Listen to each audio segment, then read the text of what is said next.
On behalf of Shostard Academy and UK Kurdish Association, in partnership with KBG Security Solution, I would like to welcome you all, and I really appreciate your attendance. I know you gave up your lunch with your family in this nice weather, and I'm trying to be quick as I can and precise so everybody can enjoy the rest of your afternoon, whatever you do with your family.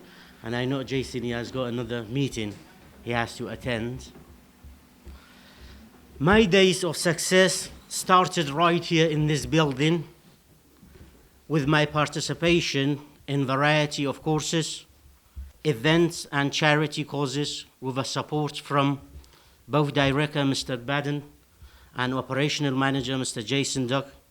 However, Mr. Baden, he could not be with us today, but I am privileged to introduce you all to Mr. Jason Duck, the Operational Manager for both Shostard Academy and KBG Security Solution. He has a good experience and previously worked in a police force in offenders management, if I am correct. This week is the end of the day, and it was a refugee week. We must talk about those reasons and those factors that it makes people leave their own country and choose the most horrendous and dangerous route to escape their homeland. And I don't think that is a very easy decision to put your life in a risk just to escape a danger if you're not a desperate. Today I would like to allow myself authority to mention some of those factors that it makes Iraqi youths and family to leave their homelands. Obviously, I do not get my authorities from the Kurdish or Iraqi pre-existing paradigm, which is quite narrow and only serves a few people.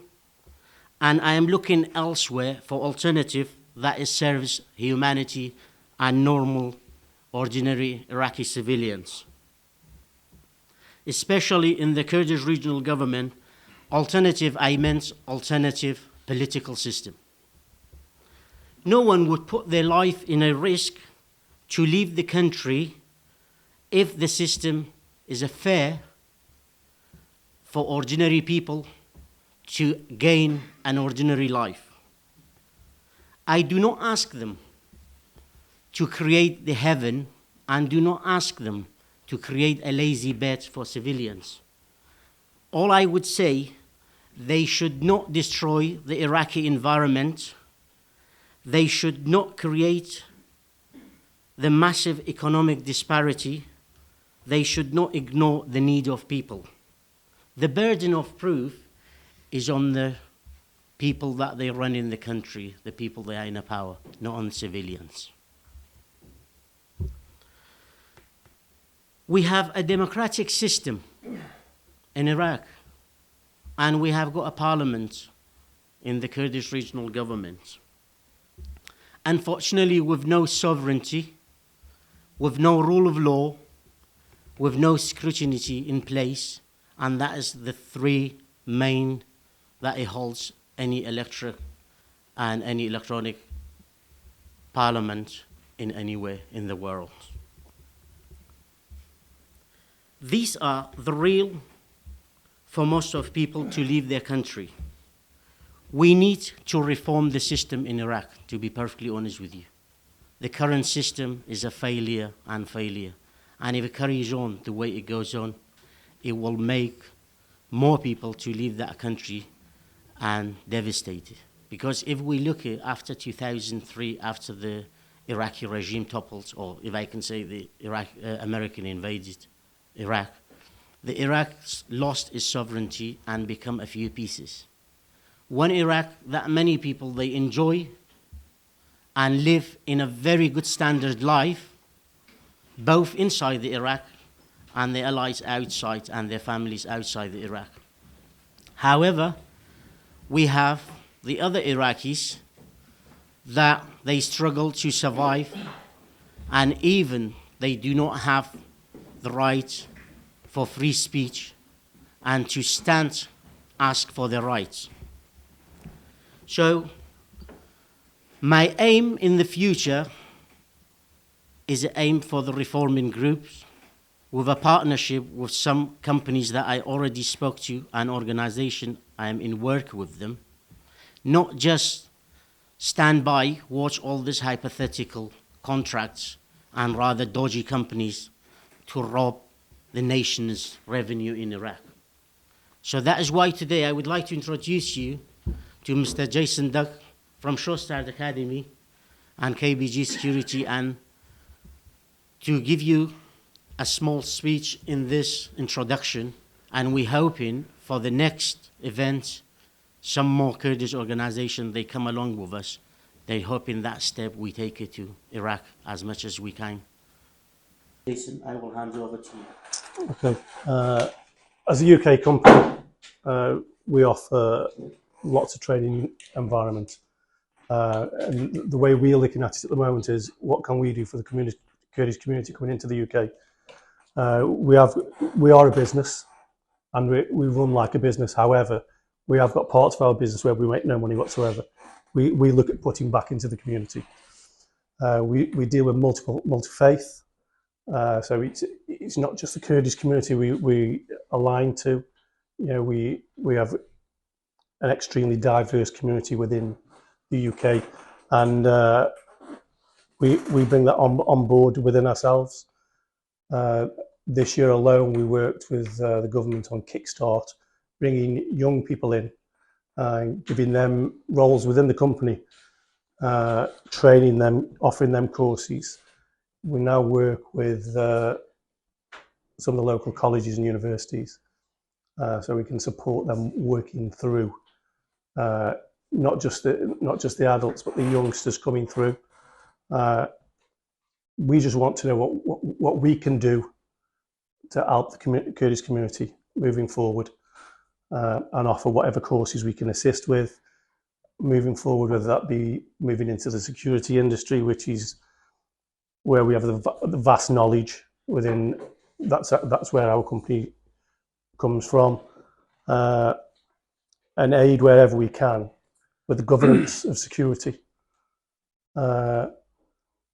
We were exactly the same in this country many years ago, before the SIA came in and governed how the security industry runs, how they screen and vet people, and how we get the correct people in the correct places to work within the industry. That's something that we would like to move forward on within the UK, and if required, overseas. Very grateful for this opportunity and giving me this platform to express and share my knowledge and my life experience with you guys. We all have things in common, no matter where we come from. Immigrants, you could be from the Middle East, you could be from Africa, you could be from the Far East, you could be from Brasilia. We have got UK, especially London, because where I live, we have over 300 ethnicities living in London, maybe more, 400. In Kensington and Chelsea, where I am a councillor, we have 132 ethnicities registered in one borough, a population of around 150,000 people. So it is a privilege to live in this country. Coming back to the success you've mentioned earlier, Kagnazari, I think we need to define success. What's our definition for success? In my view, every single person who left his homeland thinking there is a better future for them and for their children, a better environment to raise their children, regardless if it is because of war, because of economical crisis, because of other issues, every single person who risked their lives to come over to live in the UK or elsewhere, they are successful people. No matter what they achieved, at least they have provided a better environment to bring their children. Our children in general are thriving. We didn't have the chance to plan our life. My children, both of my children, my daughter and son, telling me that you have lived 6-7 times, because the amount of things I have seen in my life. And my reply to that, I didn't have a choice. Life was pushing me, few years here and few years there. I didn't have a choice. But when you have a chance, to plan your future ahead. You could study, you could build your future, move to a different country. It is your choice. We didn't have a choice. So every single one of us is a successful person because they planned, they dare to leave their comfort zone and move elsewhere. I remember my first reaction when I arrived in this country was when I was challenged by an immigration officer. I was a lawyer when I left my country. I was known, I was writing columns, articles here and there on a weekly basis. I was known in my community. But I had to start all over again. And the officer asked me something, I didn't understand what he says. And I stopped on the floor and said, what did I do to myself? I have to start all over again. And I did. And most of you did. All of us did. We had to learn the language, adapt to the culture, and try to learn new things while helping our families, our brothers, sisters, parents, working and sending them money so they can survive. We did, and every single one of us had a successful, something to be proud of, an achievement. If you haven't done anything else, just helping others, that was a big achievement. Immigration is a necessary thing in life. I give you an example of early new history, just the past 200-300 years. 4 big states made entirely based on immigration: United States of America, Australia, Canada, and New Zealand. 300-400 years ago, these countries didn't exist in the form they are. The USA is leading the world now, and been led in the past few decades, and they will lead in the future, economically, militarily, and technologically. And all of them, almost 99% or 98%, who live in America are immigrants. And if you read the history of the world, the civilization started 200,000-300,000 years ago. It started in Africa. It moved from Africa to Arabia, Ethiopia, then to Arabia, then moved to Mesopotamia, which stayed for like 50-60,000 years ago before moving to the rest of to Europe, and from there to the rest of the world.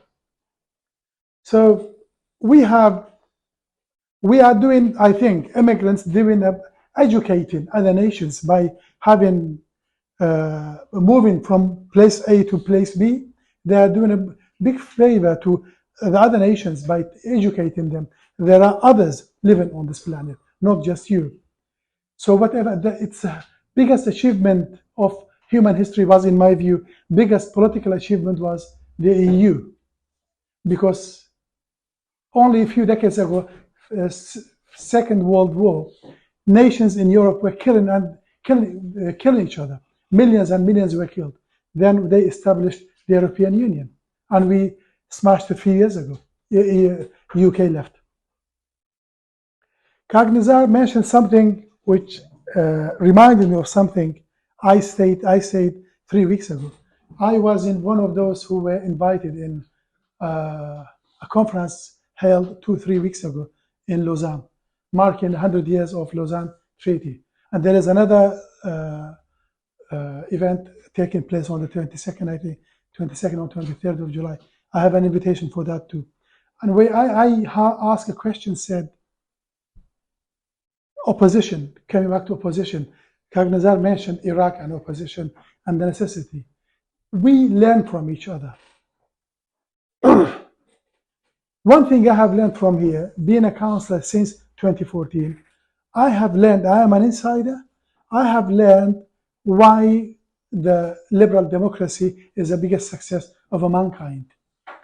And the simple answer is because of scrutiny. You have a tool to scrutinize what the politicians and decision makers are taking. Whereas in our countries, we don't have this system.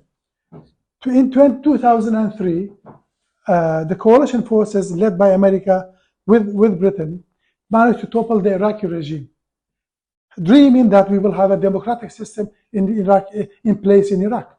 But 20 years later, we have a worse government we've ever had in this country. Those who are leading that country, and I said it publicly, I said while the Iraqi ambassador was there a few years ago in a ceremony, I said, what you are doing now in here Even Ba'ath fascist regime didn't do, using forces against civilians. So what we have, coming back to opposition, and I think the key is you can't have a proper democracy if you didn't have opposition.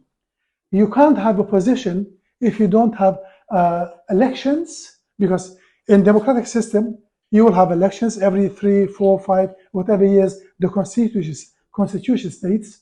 In Iraq is 4 years. Once the election is over, those who won the election should form a government.